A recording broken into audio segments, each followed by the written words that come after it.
திருப்பாவை பல்பதியம் இன்னிசையால் பாடிக் கொடுத்தாள் நற்பாமாலை பூமாலை சுடி கொடுத்தாளை சொல்லு சுடி கொடுத்த சுடற்கொடியே தொல்பாவை பாடியுள்ள பல்வளையாய் నాడిని వేంగడవర్కి ఇయన్మయం మాత్రం నాం కడవా ఉన్నమేవ నలుగు.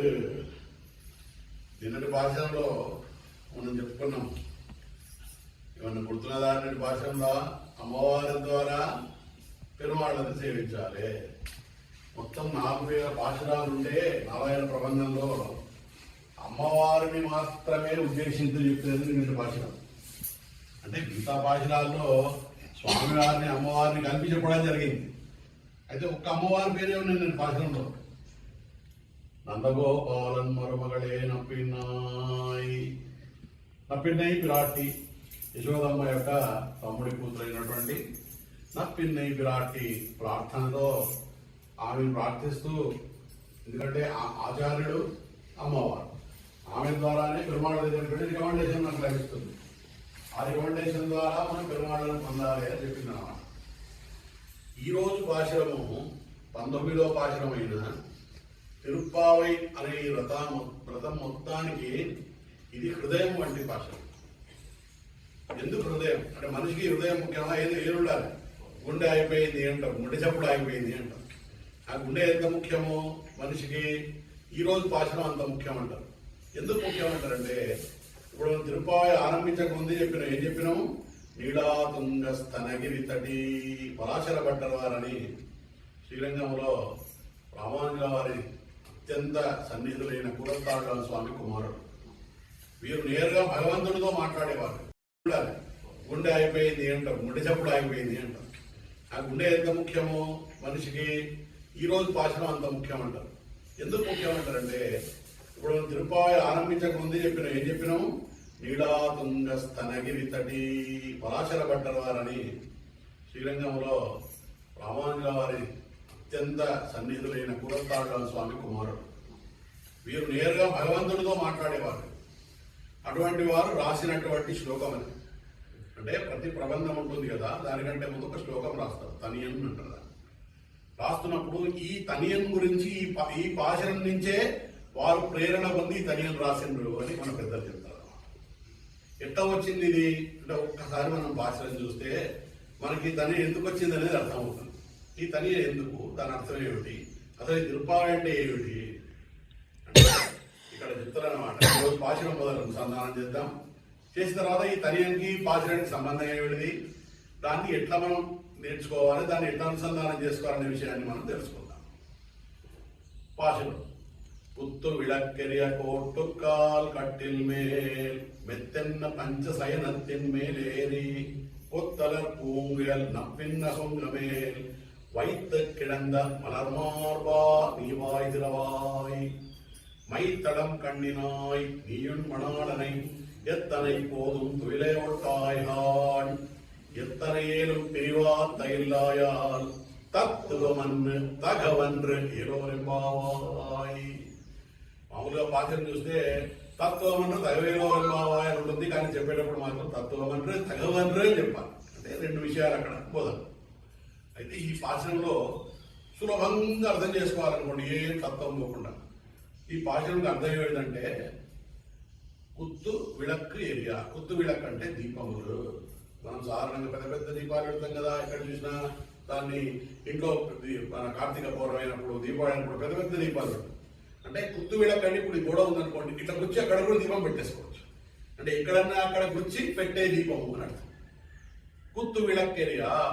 అటువంటి ఈ అమ్మవారి సన్నిధి ఎట్లుందట అంటే, పరమాత్మ అమ్మవారు ఉన్న చోట దీపాలన్నీ వెలుగుచూ ఉన్నవి. అంటే ఈ దీపాలు వెలుగుతున్నాయంటే అర్థం ఏమిటిది?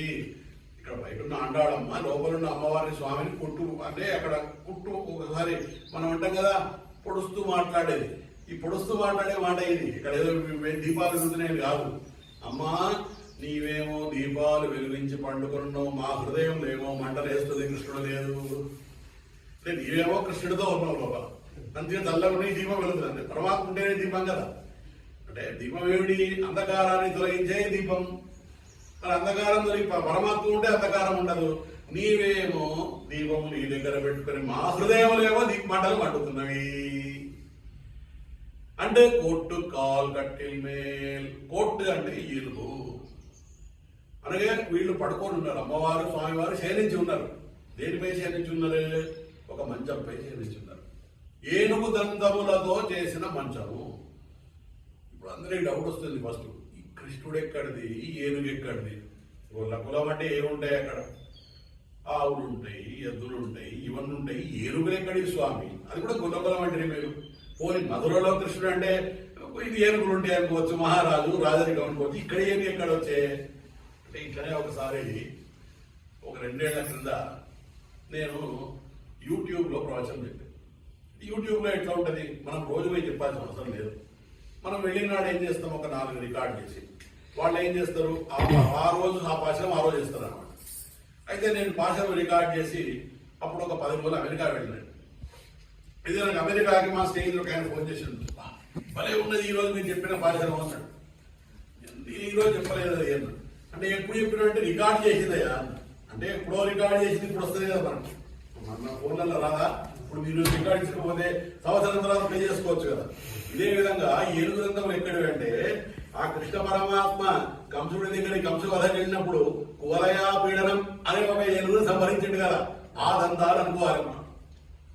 అక్కడ ఉన్న ఏనుగు దంతములలో మరి ఎవరన్నా ఇప్పుడు ఇంట్లో ఎప్పుడన్నా ఇంట్లో చూసేవాళ్ళు కదా, మహారాజులు వేటకు వెళ్తే ఏం చేసేవాళ్ళు, ఆ సంహరించిన దాని నుంచి గోడ పెట్టేవాళ్ళు.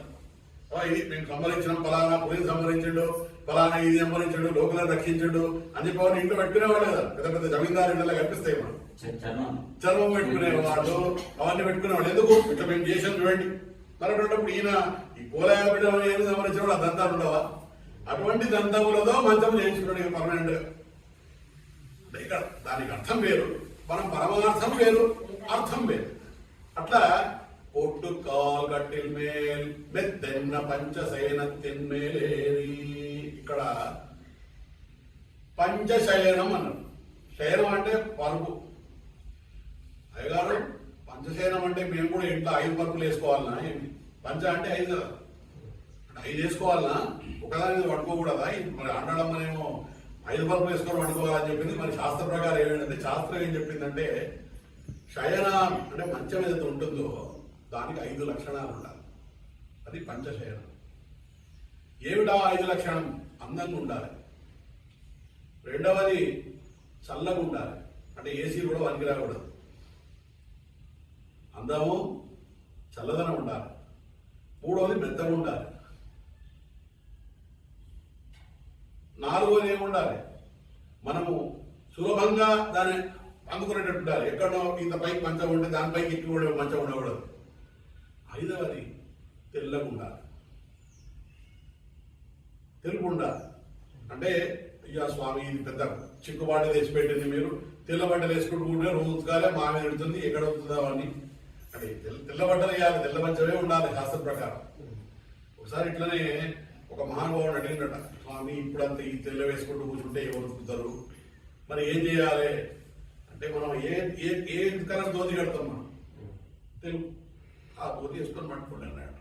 ఎందుకంటే శాస్త్ర లక్షణం ప్రకారం తెలుపే. ఇక్కడ చమత్కారంగా ఆండాళమ్మ వారు ఏం చేసిందంటే, ఇక్కడ పంచశయనం అని వీటి గురించి చెప్పింది. రెండో లైన్ ఏం చెప్తుందంటే, కొత్తలర్ పూంగుయల్ నప్పిన్న గొంగమేల్. అంటే కొత్తలర్ అంటే మనం కురులలో ఉన్న పుష్పముల గురించి. ఈ కురులకు కూడా 5 లక్షణాలు ఉండాలి. ఒకటే డిఫరెన్స్. ఫస్ట్ శయనానికి కురులకు ఒకటే డిఫరెన్స్. ఎంటుకలు తెల్లగా ఉంటే ఇష్టపడతారా ఎవరన్నా? అయ్యో అనేది చూడాలి మనం. ఎంటుకలు మనం ఏముండాలి? నల్లగా ఉండాలి. మిగతా 4 సేమ్ ఉండాలి. ఎంటుకలు ఎట్లుండాలంటే పక్కన మనం పోతుంటే అందంగా ఉండాలి, శ్వాసలు రావాలి, సింపుల్గా ఉండాలి, కానీ నల్లగా ఉండాలి. ఇక్కడ అక్కడ తెలుగుదనం ఉండేది, ఇక్కడ నలుగుదనం ఉండాలి. ఈ విధంగా ఉంటే మనకి రాదు వాళ్ళం. అంటే ఇక్కడ వీళ్ళు ఏం చెప్తున్నారంటే, అన్నాడమ్మవారు ఏం చెప్తున్నది లోపల ఉన్న అమ్మవారితో అంటే, పెచ్చన్న పంచహేనంతిన్ మేలేరి కొత్తర పూంగుయల్ నప్పిన్న గొంగమే. అమ్మవారి ఇండైరెక్ట్ అంటుంది. మనం మొదటి పాఠంలో ఏం చెప్పుకున్నాం? రెండో పాఠంలో వయ్యత్వాయ్ వీర్హాడ్. ఈ వ్రతం చేయాలంటే ఏం చేయాలంటే, మయ్యేట్టు ఎదురో మలవిట్టు నాముడియో, మేము కాటలు పెట్టుకోము, మేము పుష్పములు పెట్టుకోము అని ఇక్కడ ఆండాలం ఏముంటుందంటే మనమేమో ఆ పుష్పం పెట్టుకోలే, నీవేమో మంచిగా పుష్పం అలంకరించుకొని ఆ స్వామితో ఉన్నావా.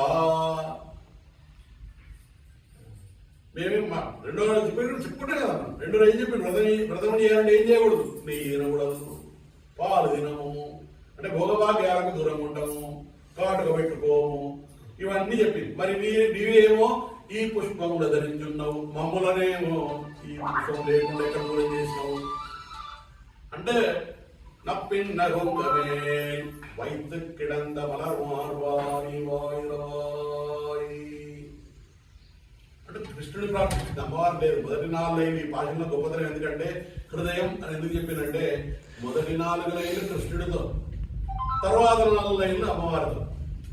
ఇప్పుడు దీనికి తనీనికి ఏం సంబంధమో చూద్దాం. ఎక్కడ పడుకున్నాడు స్వామి? అమ్మవారి యొక్క హృదయంపై పడుతున్నటువంటి మలర్మార్వాయురవాయి. ఇక్కడ సాధారణకు అర్థం పూర్తిగా తమిళ భాషలో వ్యాఖ్యానం చదివిన వాళ్ళు అర్థం ఏం చెప్తారంటే మలర్మార్వా అంటే అమ్మవారిని హృదయములో గల స్వామి నీవు నిద్రలేవు అని చెప్తాం.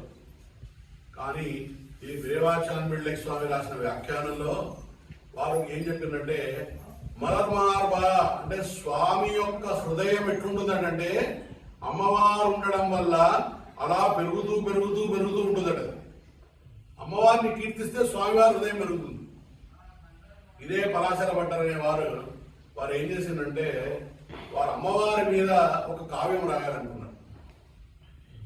ఒక కావ్యం రాయాలనుకుని అమ్మవారి నుంచి రాయడం స్వామిని పర్మిషన్ అడిగినట్టు పోయి ఆయన స్వామితో పెరవాడ రంగనాథ స్వామితో మాట్లాడేవారు. స్వామి దగ్గరకు పోయి స్వామి మిమ్మల్ని పర్మిషన్ అడగాలి. చెప్పండి భట్టరే, నేను అమ్మవారి మీద మంచి కావ్యం రాయదలుచుకున్నాను అంటే స్వామి అంటారట సరేనయ్యా రాయి, ఏమని రాస్తావు? అమ్మవారు చాలా యోగ్యురాలు, అమ్మవారు అన్ని ఇవ్వగలుగుతుందని రాస్తావా అన్నాడు. ఈయన అన్నట అది కాదు స్వామి, అమ్మవారు మీకంటే యోగ్యమైనదని రాస్తావా అన్నాడు. తమిళలో పదం ఉంటుంది ఉయర్ந்தవள் అంట. ఉయర్ந்தవள் అంటే మీకంటే గొప్పది, మీకంటే గొప్పదని రాస్తా అంటాడు. స్వామి ఏంటంట అదేమిటయా నువ్వేమో నా భక్తి అనుకుంటే నాతో సంభాషించుకుంటూ నా దగ్గరకు వచ్చి అమ్మవారు నాకంటే గొప్పగా రాస్తావు అంటే అంటావేమిటి? ఇది మన అపచారం కాదా అంటాడు స్వామి. ఎక్కడి మాట? నీ మొదటి శ్లోకంలో ఆ మొత్తం అమ్మవారి గురించి రాసిన మొదటి శ్లోకంలో ఏముంటది అంటే మనం స్వామి చూస్తే స్వామి హృదయంలో కవచాలు ఉంటాయి. ఈ మొదటి శ్లోకంలో ఏం రాస్తున్నాడు ఆయన అంటే నీకున్న కవచాలు సరిపోవు, ఇంకొక 100-200 కవచాలు ఎక్కువ చేసి పెట్టుకో స్వామి అంటాడు. ఎందుకంటే అమ్మవారిని కీర్తిస్తే స్వామికి అంత సంతోషం. అంటే స్వామి ఎందుకు నేను పరమేశ్వరుడు ఎందుకు అడుగుతున్నా అంటే నీకు మొదలే చెప్తున్నా స్వామి. ఎందుకంటే పరమాత్మ ఎప్పుడు కూడా అమ్మవారు అంటే ఎవరు? మన ఆచార్యుడు, భాగవతత్వం. వాళ్ళందరినీ మనం ఎంత కొలిస్తే స్వామికి అంత ఎక్కువ సంతోషం. ఆయనను కొలిచిన దానికంటే ఎక్కువ సంతోషము ఆయన భక్తులను కొలిస్తే స్వామికి ఉంటుంది. అటు అమ్మవారిని కొలిచేప్పుడు ఏమవుతుంది మరి? ఆ హృదయం అట్లా పెరుగుతుంది. మార్బినన్ అంటే మలర్మార్బన్ అంటే ఆ వికసిస్తున్నటువంటి హృదయం అట్లా పెద్దగా ఈ హృదయం గల స్వామి అని అర్థం.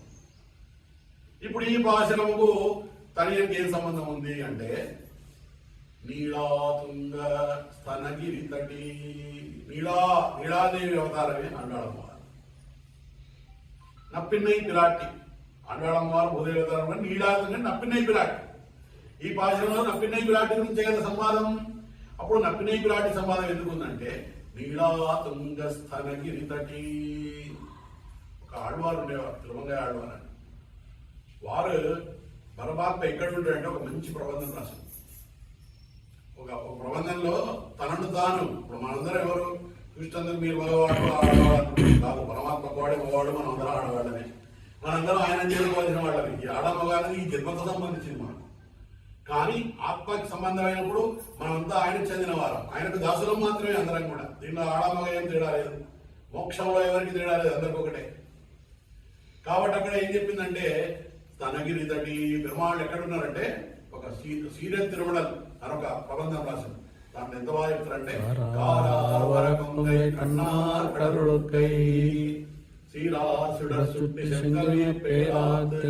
అంటే భగవంతుడు ఎక్కడున్నాడు అంటే వైకుంఠంలో వైకుంఠవాసులకి పరమాత్మ కూడా పెద్ద ఇంట్రెస్ట్ ఉండదట వైకుంఠంలో, ఎందుకంటే ఆయననే రూలర్. ఇక ఆయన ఏం చెప్తే అక్కడ అదే, ఇక్కడ ఎవరు క్వశ్చన్ చేసేవాడు లేరు, అడిగేవాడు లేరు. ఆయనకి ఏమిటంటే అక్కడ ఏమున్నది, ఇక్కడ ఏం లేదు. మనం ఈ భూలోకం పోతే మనను ఎవరన్నా ఆర్డర్ చేస్తే బాగుండని చెప్పి కృష్ణుడు వచ్చాడు. నందగోప ముందు గంగన వేయడాడు, యశోదమ్మ కట్టేస్తే ఉండేటాడు. అంటే ఆయనకి ఏమి ఇష్టం అంటే ఎప్పుడు మనం ఫాలో చేసేటోడైనా మనకు కూడా ఆర్డర్ ఇచ్చేటోడు ఉండాలి, మనం ఎప్పుడు ఉండాలని ఇష్టం పరమాత్మ. అటువంటిది ఎక్కడున్నాడు పరమాత్మ అంటే, పరమాత్మ ఉండేది రెండు ముఖ్యమైన దివ్యదేశం. ఒకటి తిరుమల, ఒకటి తిరుమల. ఈ రెండు దివ్యదేశంలో పరమాత్మ భూలోకం వాళ్ళు, వైకుంఠం వాళ్ళు, వానరులు, యక్ష కిన్నరులు అందరి కోసం వచ్చిన బ్రహ్మాండం అక్కడ. అంటే అందుకని తిరుమల ఎక్కడ ఉన్నది అంటే ఇప్పుడంటే బస్సులు, ట్రైన్లు, మనం దాన్ని పోతున్నాం. కానీ మొదలెట్టు ఉండేది తిరుమల అందరూ చేరుకునే ప్రదేశం. అంటే పశుపక్షాదులు విన్నవారు చూస్తుంటే ఆకాశం ఇక్కడనే ఉన్నదా అన్నట్టే ఉంటుంది. మన్నవారు విన్నవారు పెరుమాణ్ అంటే భూలోక వాసులకు, వైకుంఠ వాసులకు, ఆకాశంలో ఉండే వాళ్ళకు అందరికీ భగవంతుడు ఆ పరమాత్మ.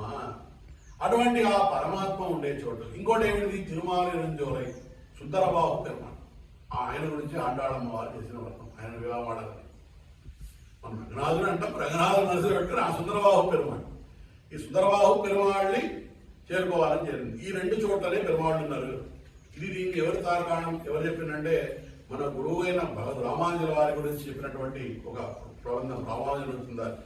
మనం విశేషమైన నాడు గుడిలో మనం దాన్ని చదువుతాం తప్పకుండా. ఇప్పుడంటే వైకుంఠ ఏకాదశి మళ్ళీ ఆరంభించి ఆ సేవాకాలం చేసి తర్వాత 10వ రోజు ఆరంభించాలి మళ్ళీ అనధ్యాన కాలంలో చదవం. ఆ దాంట్లో చెప్పిన ఇరుప్పిడం వైకుంఠం వేంగడం మాలిరుంజోల ఎన్నం పొరుప్పిడం.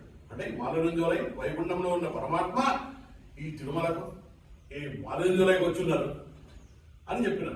సో కాబట్టి ఇక్కడ ఈ పాశంలో చూడండి, నీలాతుంగ స్థనగిరి తటి హృదయములలో ఉన్న పెరుమాళ్ళు. ఇక్కడ ఈ పాశంలో వైతుక్కిడంద మలర్మార్వా హృదయంలో ఉన్నటువంటి పెరుమాళ్ళే. కాబట్టి తల్లి ఇక్కడ వచ్చింది కదా.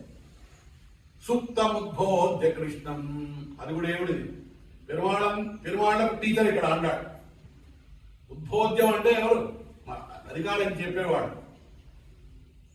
అంటే ఈ అధికారం ఎట్లా చెప్తుంది అమ్మ, కృష్ణుడికి అమ్మవారు చెప్తున్నది.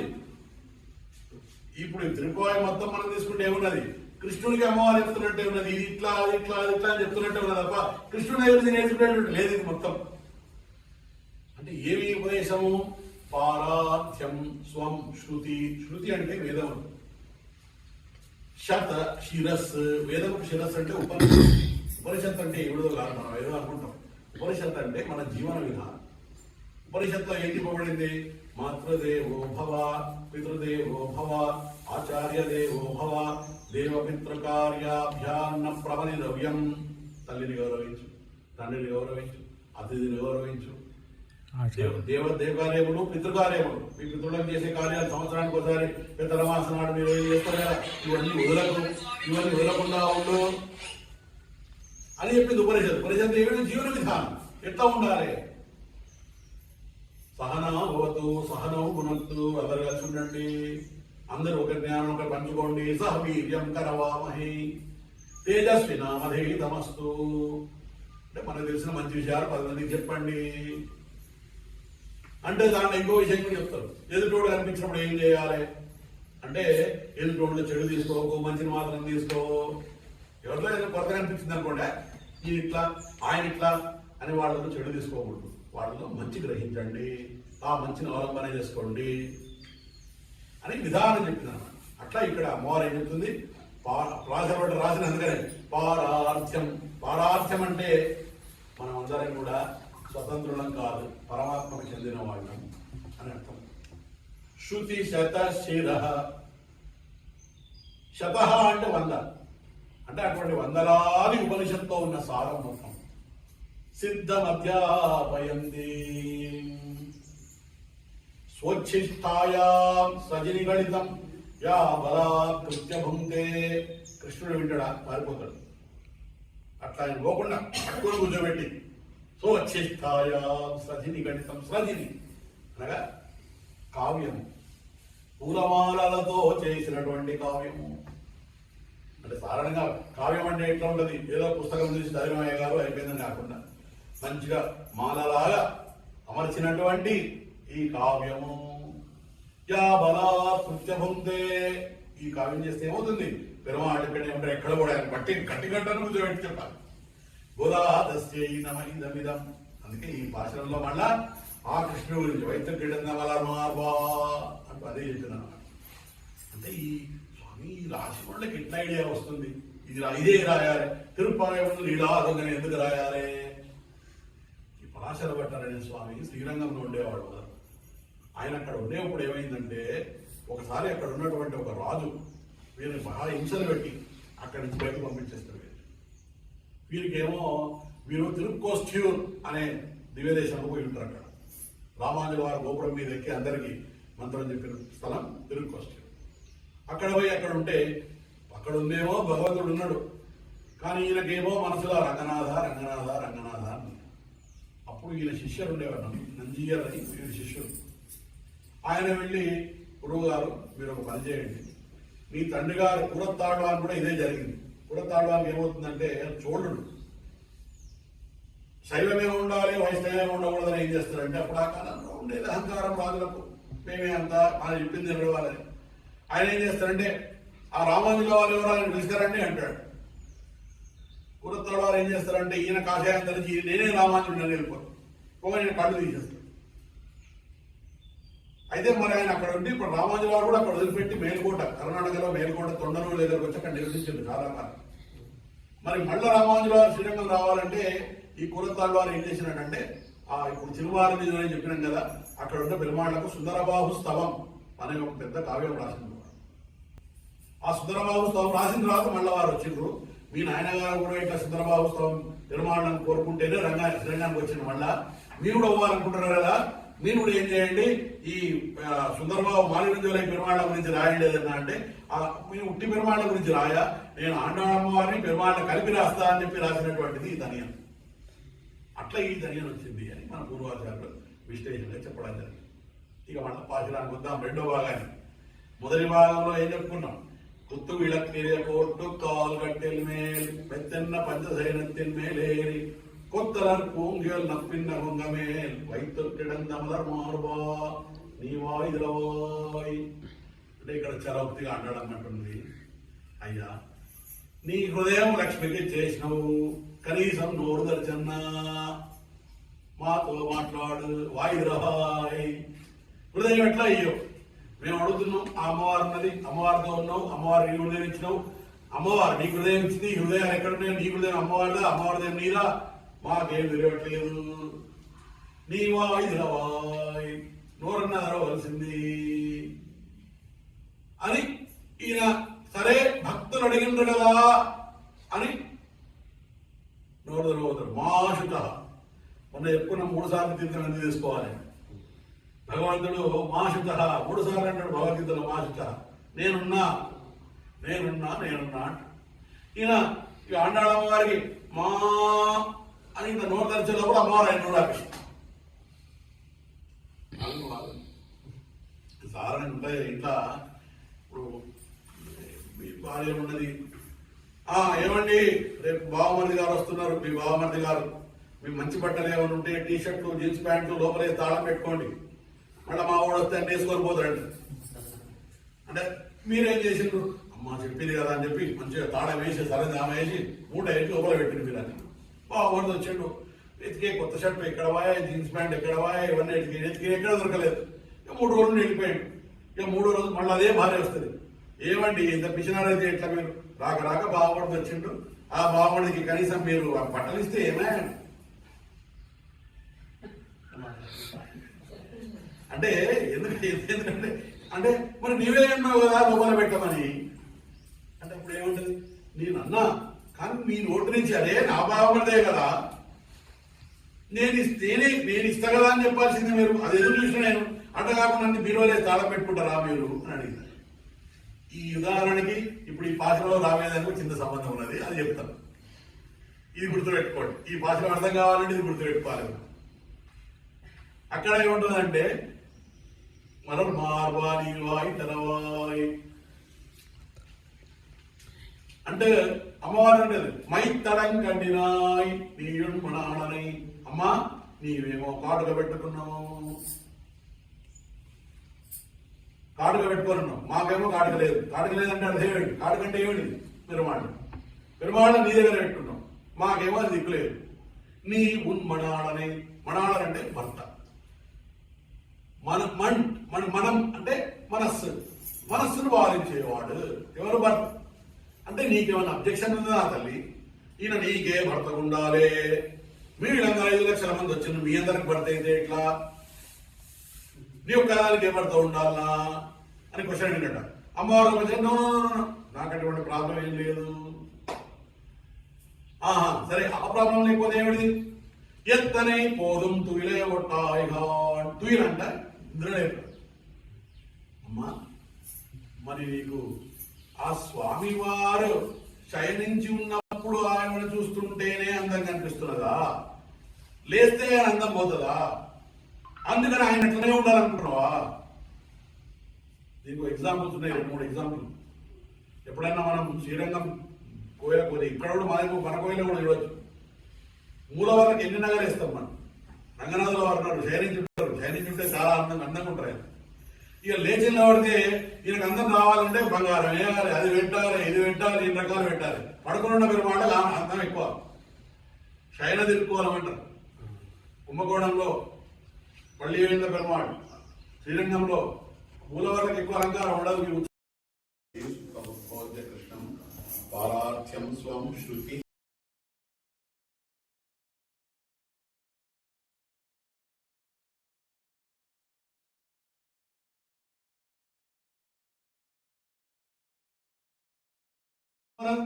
అట్లేం లేదు, నాకేం ప్రాబ్లం లేదు.